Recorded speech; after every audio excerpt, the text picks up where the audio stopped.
Ryan's office revenge. Tell everyone it's been a pleasure working with them. The elevator doors closed on his stunned face. My name is Harrison Wells. I'm 47 years old, and I'd just been fired on the day we were supposed to sign a $600 million defense contract. As the elevator descended, my phone buzzed. Colonel Peterson's name flashed on the screen. I adjusted my vintage Seiko, a habit I'd developed over 22 years in tech, and answered.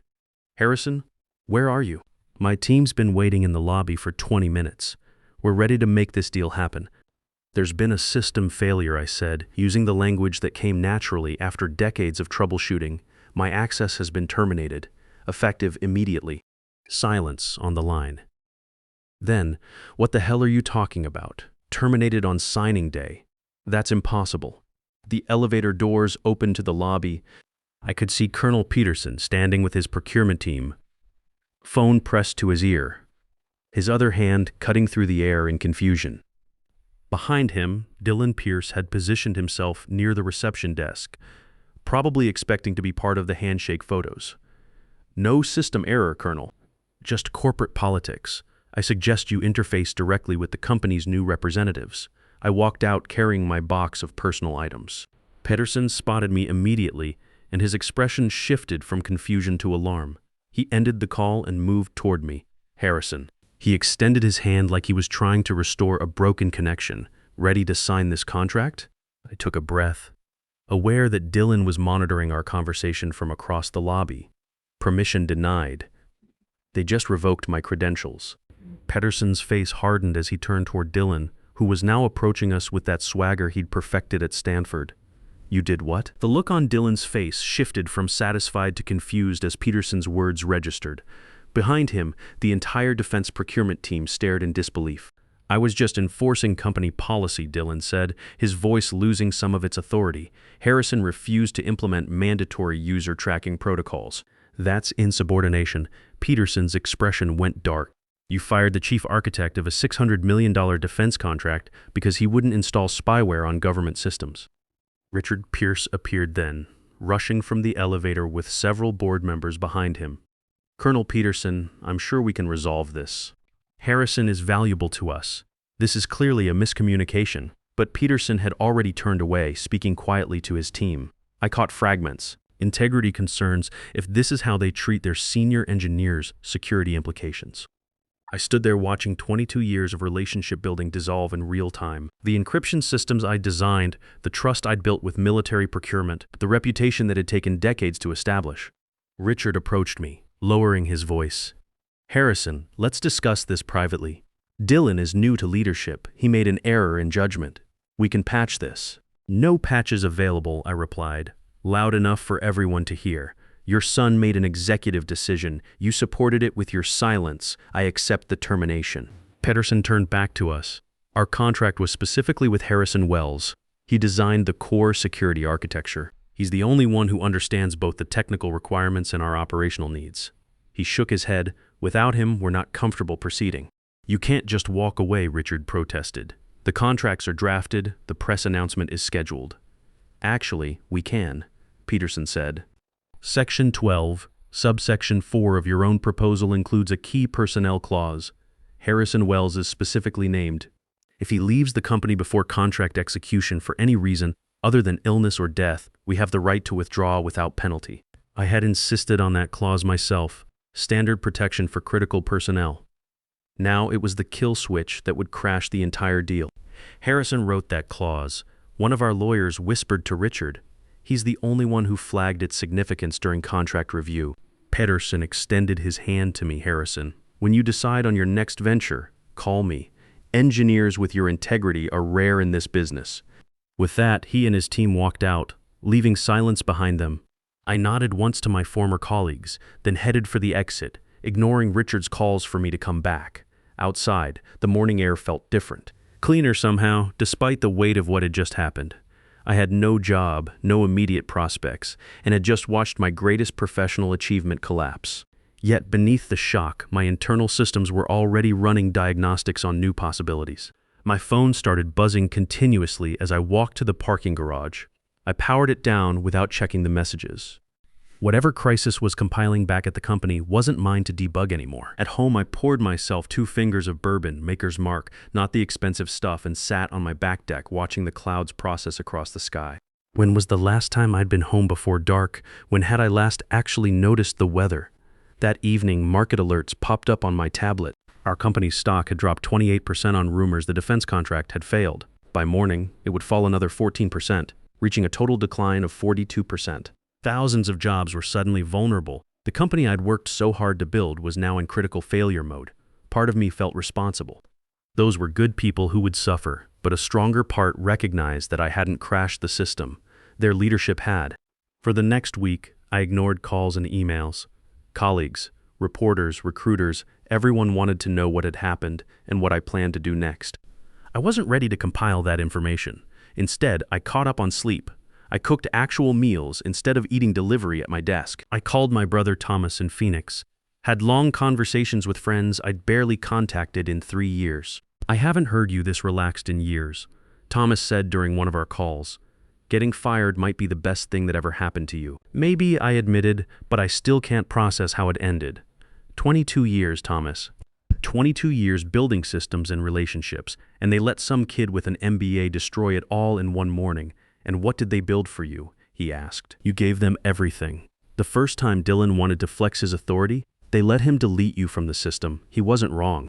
2 weeks later, Richard finally got through to me. I almost declined the call, but curiosity overrode my firewall. "Harrison." He sounded like he'd been running on backup power for days. "The board wants to meet. The situation here is, it's worse than we projected. I'm listening. We need your help to fix this, to bring Peterson back to the table, to save the company." "The same company that terminated me for refusing to install surveillance software?" His sigh carried the weight of system failure. "That was a catastrophic error. Dylan has been reassigned. I've been formally reprimanded by the board." I said nothing, letting the silence stretch. "Please, Harrison, thousands of jobs are at risk. People who worked with you, people who respect you, people who sat quietly while I was publicly terminated," I thought. But I kept that observation to myself. "What's your offer? Come to the board meeting tomorrow. Name your parameters." I considered ending the call, but something in me, the part that had spent 22 years trying to keep this company secure, couldn't quite shut down completely. "I'll run diagnostics on it," I said, ending the call. That night, I couldn't sleep. What did I actually want? Reinstatement? Public acknowledgement? Revenge? Yes, a voice in my head confirmed all of the above. By morning, I had my requirements list ready. I called Richard back. "I'll meet with the board today, not tomorrow, and I'm coming with non-negotiable specifications." 4 hours later, I walked into the boardroom wearing the same outfit I'd been fired in. Khakis, button-down shirt, and my grandfather's vintage watch. The message wasn't subtle, but subtlety hadn't protected my career before. The board members stood when I entered. Their expressions ranged from desperate hope to guilty discomfort. Richard looked like he'd been running on minimal sleep for days. Dylan was conspicuously absent. "Thank you for coming, Harrison," the chairman said. "We appreciate your willingness to discuss the situation." "Let's skip the handshake protocol," I replied, taking a seat. "Since I left, your stock has dropped 42%. 3 major clients have initiated contract reviews. The business press is running daily speculation about bankruptcy filing timelines." Grim nods around the table. "You've lost the Peterson contract, which was your primary revenue stream for the next 5 years. Even if I could convince the colonel to reconsider, and that's a significant if, the terms would be substantially degraded." "We understand that," Richard said. "But we have to attempt recovery." "Why should I help you?" I asked. "You all sat in silence, while your son fired me over an ethical stance. None of you," I looked around the table, meeting each pair of eyes, "spoke up for me or the work I'd done." Uncomfortable shifting in chairs, some cleared throats. "We made a critical error," the chairman admitted. "What would it take for you to return?" I opened my briefcase and withdrew a folder. "These terms are non-negotiable." I placed it in front of him, watching as he opened it and scanned the contents. The chairman's eyebrows rose as he read. He passed it to Richard, whose face went pale. "This is extensive," Richard said. "Yes. Full reinstatement at triple my previous salary, board membership, complete authority over technical strategy, and substantial equity participation."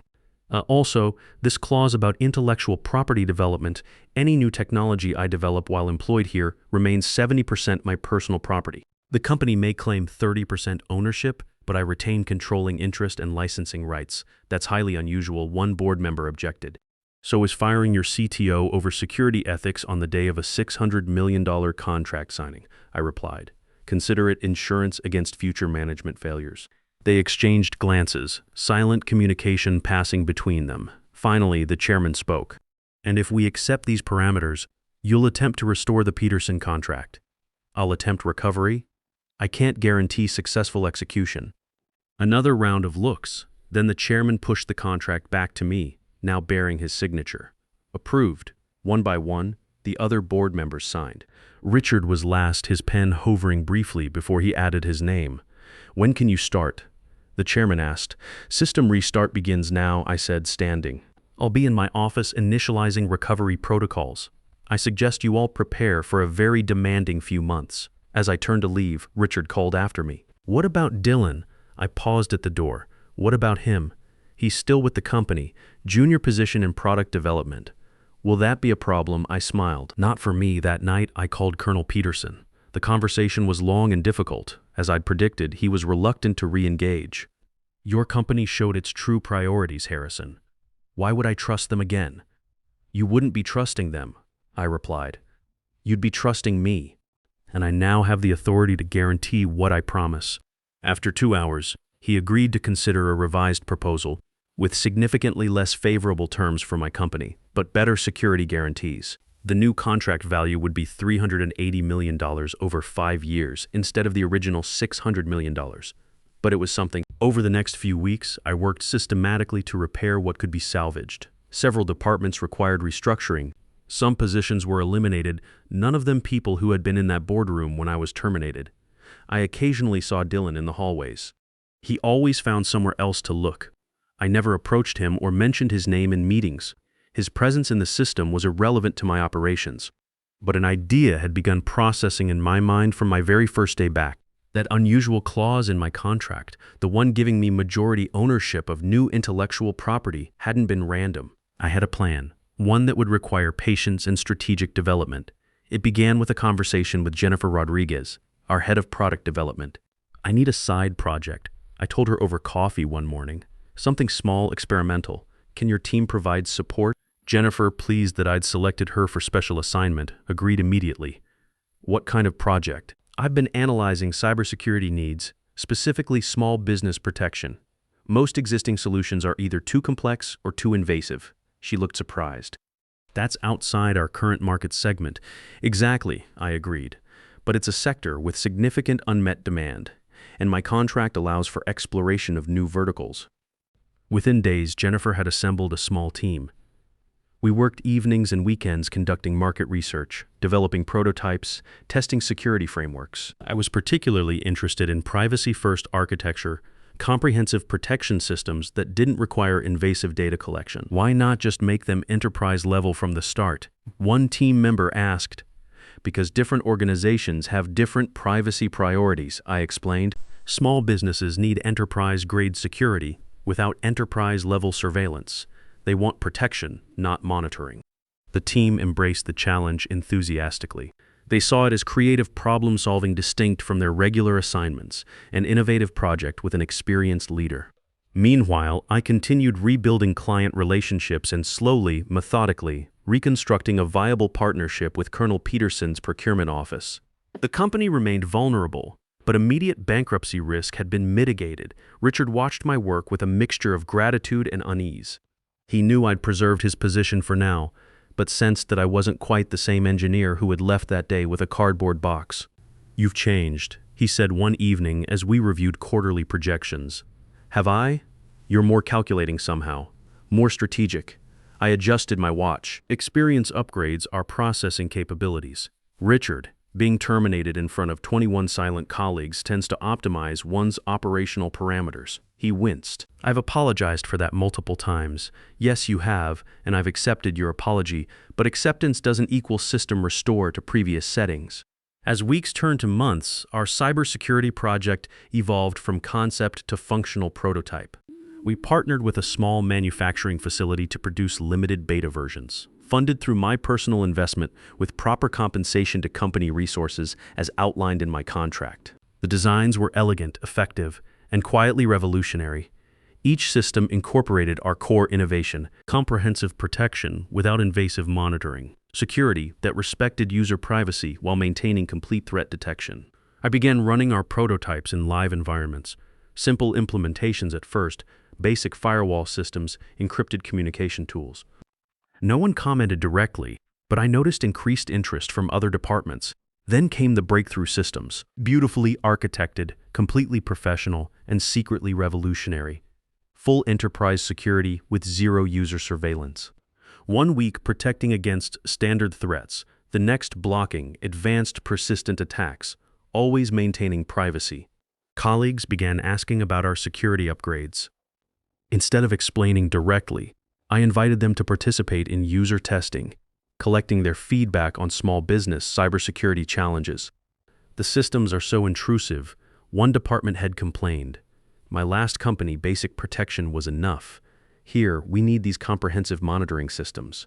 It's excessive, others agreed. What if I suggested you had protection that could scale to different threat environments without compromising privacy? Their enthusiasm confirmed what I already suspected. We had identified a genuine market gap. 6 months after my return, our small cybersecurity line, which I had named SecureCore, was ready for limited launch.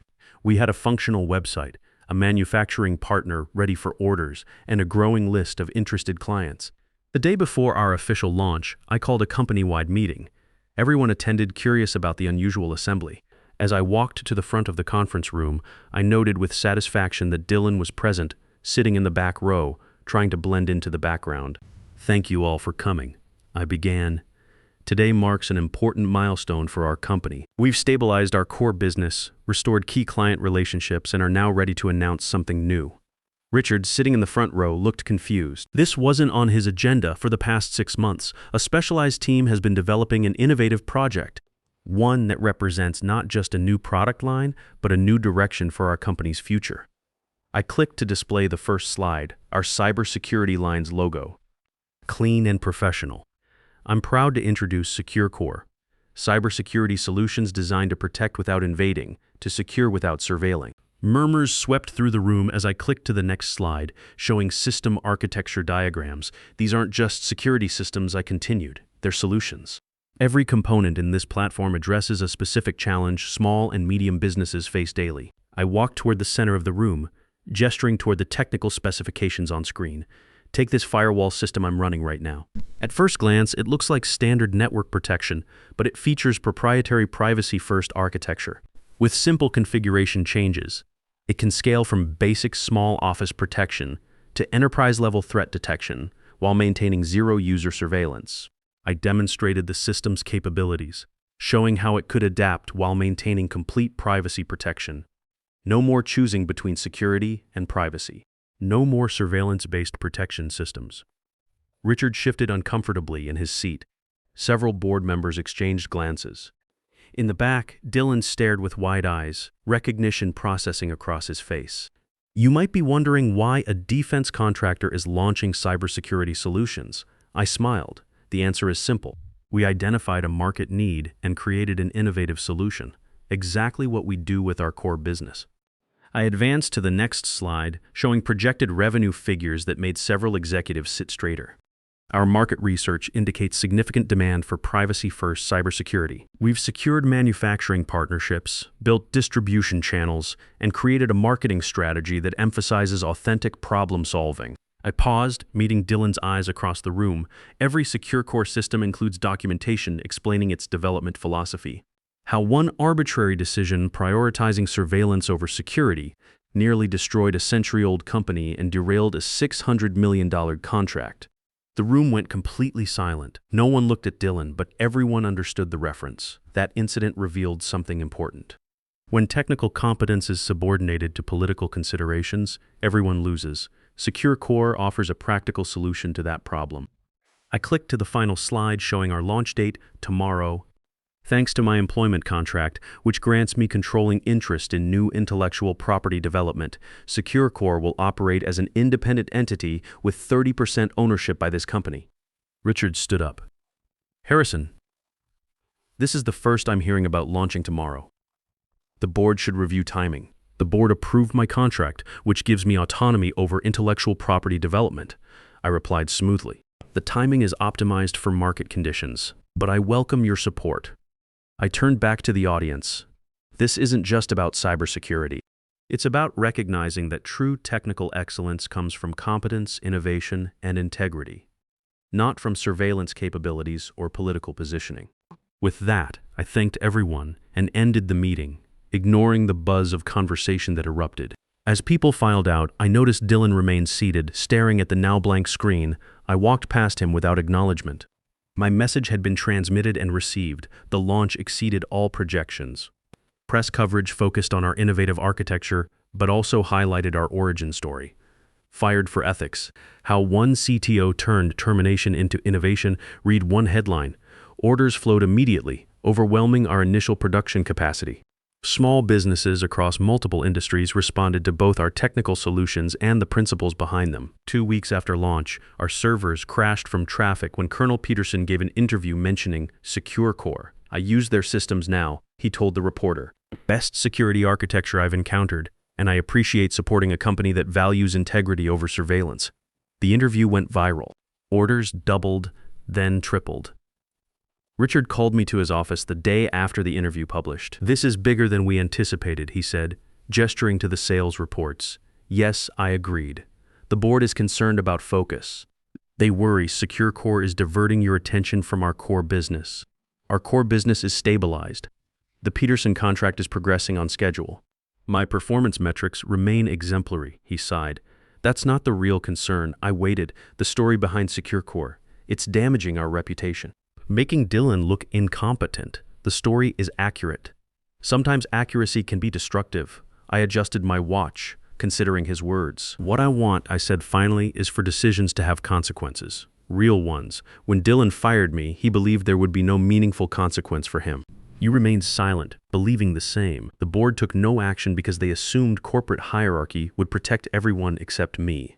I stood up. SecureCore isn't about destruction. It's about construction, taking something negative and creating value from it. That's a lesson worth teaching. I left him processing my words. 3 months after launch, SecureCore had become a phenomenon. We expanded into enterprise solutions, government contracts, and specialized privacy tools. Each product maintained our core philosophy. Protection without surveillance, security with integrity. Our financial results were undeniable. SecureCore was generating revenue equivalent to 60% of our original company's core business in just 1 quarter. The 30% ownership stake had become the company's most valuable asset. Meanwhile, the renegotiated contract with Colonel Peterson's office finally executed at $380 million over 5 years, less than the original deal, but sufficient to ensure survival. On the 1-year anniversary of my firing and return, I called another company meeting. The atmosphere was entirely different this time. Anticipation rather than confusion. I took the stage running our newest system, a comprehensive security platform with brilliant engineering that could transition from small office protection to enterprise defense with simple configuration changes. 1 year ago, I was fired from this company for refusing to compromise security ethics, I began. Today, I want to discuss growth, not just in revenue, but in understanding. I gestured toward the financial charts displaying SecureCore's remarkable trajectory. Our cybersecurity platform began as a response to misplaced priorities. It has become something more, a demonstration that technical integrity and business success can coexist. Richard watched from the front row, expression unreadable. Today, I'm announcing 2 developments. First, SecureCore will incorporate as an independent company effective next month. This company will retain its 30% ownership stake, providing substantial ongoing revenue without operational responsibility. Applause broke out. The financial benefits were obvious to everyone.